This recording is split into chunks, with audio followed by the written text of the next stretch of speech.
सरो वैद्य मरो ही भाजपची नीती असून त्यामुळेच 92 लाख लाडक्या बहिणींना अपात्र करण्यात आल्याचा आरोप आमदार सतेज पाटील यांनी कोल्हापुरात पत्रकारांशी बोलताना केलाय।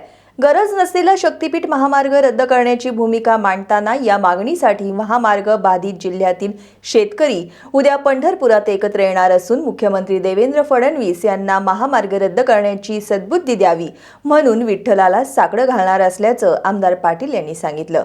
यावेळी त्यांनी सोनम वांगचूक यांचं उपोषण, राज्यातील कायदा आणि सुव्यवस्था, लाडकी बहीण योजना, स्मार्ट मीटर या विषयांवरील प्रश्नांना उत्तरं देताना केंद्र आणि राज्य सरकारच्या धोरणांवर टीका केली। काँग्रेसचे विधान परिषदेतील गटनेते आमदार सतेज पाटील यांनी आज कोल्हापुरात माध्यमांशी संवाद साधला। 92 लाख लाडक्या बहिणींना अपात्र करण्याच्या निर्णयावर टीका करताना आमदार सतेज पाटील यांनी गरज सरो वैद्य मरो ही भाजपची नीतीच असल्याचं सांगितलं।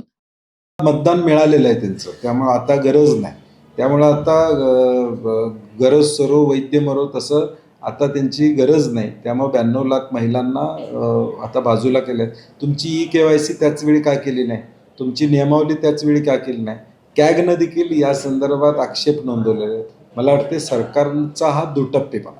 आमदार सतेज पाटील यांनी गरज नसलेला शक्तीपीठ महामार्ग रद्द करण्याची आपली ठाम भूमिका पुन्हा एकदा स्पष्ट करत उद्या महामार्ग बाधित जिल्ह्यांमधले शेतकरी पंढरपुरात एकत्र येत मुख्यमंत्र्यांना सद्बुद्धी देण्यासाठी श्री विठ्ठलाला साकडं घालणार असल्याचं सांगितलं। गरज नसलेला शक्तीपीठ महामार्ग रद्द करावा अशी आमची शेतकऱ्यांची भूमिका आहे। 12 जिल्ह्यातले शेतकरी उद्या एकवटणार आहेत आणि एकवटणार आहेत आणि या माध्यमातून विठ्ठलाला आम्ही साकडं घालणार आहोत की मुख्यमंत्री येणार आहेत, त्यांना किमान ती सुदबुद्धी द्यावी अशी आमची विनंती असणार आहे। कारण की गरज नसलेला महामार्ग आहे, Ratnagiri Nagpur highway already existing आहे आणि तो असताना या रस्त्याची आवश्यकता नाही असं आमचं म्हणणं आहे, शेतकऱ्यांचं म्हणणं आहे आणि हा रद्द करावा अशी आमची भूमिका प्रामुख्याने आहे। आज राज्यामध्ये राज्याची आर्थिक अवस्था एवढी बिकट आहे, खड्डे भरायला पैसे नाही आहेत, गावागावातले रस्ते खराब त्या ठिकाणी आहेत, पगार वेळेवर होतील का नाही अशी साशंकता निर्माण झाली आहे एका बाजूला, कॉन्ट्रॅक्टरांची बिलं मिळत नाहीत, भरती होत नाही आणि अशावेळी 1,05,000 कोटीचा खर्च हा या महाराष्ट्राला न परवडणार आहे। त्याच्यापेक्षा उद्योग वाढला पाहिजे, रोजगार वाढला पाहिजे, अशा काही गोष्टी प्रकल्प करा की ज्याच्यातून किमान एक 5-50 हजार तरुणांना रोजगार मिळेल या महाराष्ट्रातला आणि हा गरज नसलेला प्रकल्प रद्द करावा अशी आमची मागणी आहे। आम्ही सगळी एकत्र येऊन तिथनं नामदेव पायरीजवळ जाऊन प्रार्थना करणार आहे विठ्ठलाला। आम्ही गर्दी असणार आहे, त्यामुळं त्या गर्दीचा विचार करता शिस्तबद्ध पद्धतीनं, नियोजनबद्ध पद्धतीनं आम्ही आंदोलन करणार आहोत। केंद्रीय शिक्षण मंत्री धर्मेंद्र प्रधान यांनी राजीनामा द्यावा हीच काँग्रेसची भूमिका असून केंद्र सरकारनं त्याची दखल घ्यावी अशी अपेक्षा त्यांनी व्यक्त केली।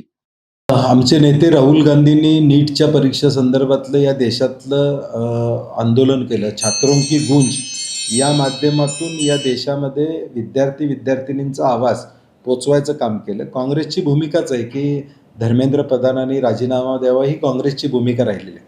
आज उपोषणाचा 19वा दिवस या ठिकाणी, अशा परिस्थितीत केंद्र शासन एखाद्याचा जीव गेला तरी चालेल परंतु आम्ही आमचा निर्णय घेणार नाही ही भूमिका आडमुठीची आहे, ती निषेधार्थ आहे आणि म्हणून देशातल्या तरुणांची मागणी आहे की धर्मेंद्र प्रधान यांनी राजीनामा द्यावा आणि त्या मागणी धर्मेंद्र प्रधानांच्या राजीनाम्याची मागणी आम्ही केलेली आहे। आता सगळ्या संघटनाही करतात, केंद्र शासनानं त्याची दखल घ्यावी अशी आम्हाला अपेक्षा आहे। गृह खात्यासाठी स्वतंत्र मंत्री नेमण्याच्या मागणीचा पुनरुच्चार करत आमदार सतेज पाटील यांनी मुख्यमंत्र्यांकडे असलेलं गृह खातं अपयशी ठरल्यामुळं राज्यातील कायदा आणि सुव्यवस्था ढासळत असल्याचं सांगितलं। नाही, मला वाटते गृह खात्याला स्वतंत्र मंत्री पाहिजे हे मी सातत्यानं सांगत आलेलं आहे। मुख्यमंत्र्यांच्याकडे हे गृह खातं फेल झाले। NCRBच्या रिपोर्टमध्ये असू देत, 2024चा जो अहवाल आला तो नागपूर हे 2 नंबरचं शहर आहे गुन्हेगारीबाबत, जिथं मुख्यमंत्र्यांचं वास्तव्य आहे, मुख्यमंत्री जिथून या ठिकाणी येतात। राज्यातल्या बेपत्ता महिलांचं गेल्या 4 वर्षाची आकडेवारी बघितली तर 15,000 महिला अजूनसुद्धा सापडलेल्या नाही आणि म्हणून याकडं स्वतंत्र गृहमंत्री असल्याशिवाय हे गृह खातं व्यवस्थित चालणार नाही आणि कायदा व सुव्यवस्था बिघडत चाललेली आहे। आज महिला आत्महत्या त्या ठिकाणी करतायत, कौटुंबिक अत्याचार असू दे किंवा आज गुंड हे दुसऱ्या गुंडाला फायरिंग करतात म्हणजे किती धाडस वाढलेलं आहे. आम्हाला कोणी हातच लावू शकत नाही अशी अवस्था राज्यामध्ये या ठिकाणी झालेली आहे. आणि म्हणून मला वाटते की गृह खातं फेल झालेलं आहे हे या सगळ्या कायदा व सुव्यवस्थेच्या विषयावरून दिसून येतं. इलेक्टोरल बॉन्ड घेणाऱ्या कंपन्यांनाच स्मार्ट मीटरचे ठेके देण्यात आले असून स्मार्ट मीटर हे काही दिवसांनी प्रीपेड मीटरमध्ये रूपांतरित होतील अशी भीती आमदार सतेज पाटील यांनी व्यक्त केली. स्मार्ट मीटरची साशंकता ही अख्ख्या राज्यामध्ये गरज नसलेले या गोष्टी का लादत आहे. ज्या कंपन्यांनी इलेक्ट्रॉल बॉन्ड्स भाजपचे घेतले त्यांना हे कॉन्ट्रॅक्ट देण्यात आलेले आहे. स्मार्ट मीटर म्हणजे प्रीपेड मीटरच हे उद्या होणार आहे. पैसे भरा आणि मगच लाईट घ्या अशी साधारणपणे शासनाचं धोरण आहे. आणि म्हणून त्याला विरोध कायम आहे. मुख्यमंत्र्यांनी ऑन द हाऊस सांगितलं होतं याची सक्ती करणार नाही, परंतु दुर्दैवानं आता सक्ती केली जाते हे वास्तव. मंत्री चंद्रकांत पाटील यांनी पुण्यातील रस्त्यांची अवस्था पाहावी असा टोला त्यांनी लगावला. दादांना माझी विनंती आहे की रस्ते पुण्यातल्या रस्त्यांची अवस्था काय आहे ही या ठिकाणी बघावं. चांदणी चौकच्या रस्त्याची परिस्थिती काय बघावं. ते पुणे कोल्हापूर गाडीने येत असतील तर तिथली अवस्था काय बघावी. असलेले रस्ते तुम्ही व्यवस्थित करा अशी आमची दादांना विनंती आहे. राष्ट्रवादी काँग्रेस शरदचंद्र पवार पक्षाचे नेते आमदार जयंत पाटील यांच्या भाजप प्रवेशासंदर्भातील प्रश्नावर बोलताना आमदार सतेज पाटील यांनी शाहू फुले आंबेडकरांची भूमिका सोडणार नाहीत असं सांगितलं. आणि जयंत पाटील साहेबांनी खुलासा केलेला आहे की त्यांच्या नगराध्यक्षाच्या विषयासंदर्भात ते मुख्यमंत्र्यांना भेटलेले आहेत. त्यामुळे शाहू फुले आंबेडकरांचा विचार मानणारे जयंत पाटील साहेब आहेत. त्यामुळे असा कुठलाही ते निर्णय घेणार नाहीत याची मला खात्री आहे. महापुराच्या पार्श्वभूमीवर कर्नाटक आणि महाराष्ट्र सरकारनं एकत्रित बैठक घेऊन अलमट्टी आणि हिप्परगी धरणांच्या पाणी व्यवस्थापनाबाबत समन्वय साधावा अशी मागणी आमदार पाटील यांनी केली. महाराष्ट्र आणि कर्नाटक पुराच्या वेळी एक सचिव स्तरावरची कमिटी असते. इरिगेशनचे एसी त्यांच्या एसीशी सातत्यानं चर्चा करत असतात. तर मला वाटते राज्य शासनाने यात हस्तक्षेप करावा.